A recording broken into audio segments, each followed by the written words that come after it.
वैदिक युग का समाज एक जटिल लेकिन सुव्यवस्थित ढांचे पर आधारित था, जहां हर व्यक्ति की एक विशेष भूमिका थी और वह भूमिका केवल काम तक सीमित नहीं थी, बल्कि एक सांस्कृतिक और आध्यात्मिक पहचान भी थी। इस युग की सबसे प्रमुख विशेषता थी वर्ण व्यवस्था, जिसे बाद में जाति प्रथा का आधार माना गया, लेकिन अपने मूल रूप में यह काफी अलग और लचीली थी। चार प्रमुख वर्ण माने जाते थे: ब्राह्मण, क्षत्रिय, वैश्य और शूद्र। ब्राह्मणों को ज्ञान और यज्ञ का संरक्षक माना गया।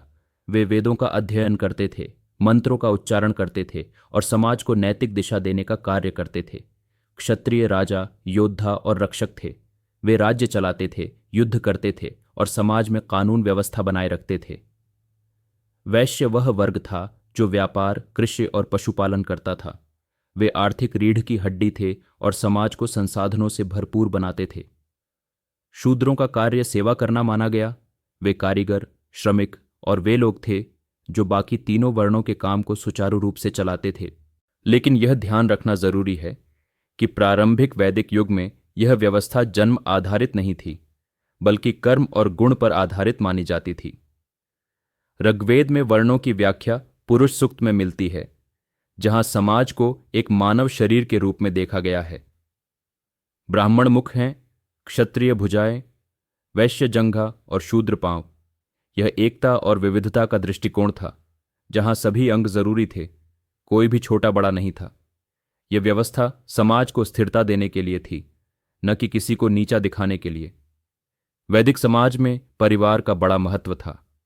संयुक्त परिवार, पितृसत्ता और गुरुकुल शिक्षा प्रणाली ने समाज को नैतिकता और अनुशासन से भरा रखा। पुरुषों के साथ साथ स्त्रियां भी ज्ञान और यज्ञ में भाग लेती थीं, जैसे गार्गी, लोपामुद्रा और मैत्रेयी जैसी विदुषियां, जिन्होंने दर्शन और तर्क में पुरुषों को चुनौती दी। यह वैदिक समाज हमें यह सिखाता है कि एक विकसित सभ्यता वह होती है जो अपने हर हिस्से को मूल्य देती है, चाहे वह ज्ञान हो, शक्ति हो, व्यापार हो या श्रम। अगर आपको यह झलक दिलचस्प लगी हो तो वीडियो को लाइक करें और सब्सक्राइब करें इंडिया इन 5 मिनट्स के लिए, क्योंकि भारत का इतिहास हर मिनट में आपको चौंकाता है। धन्यवाद।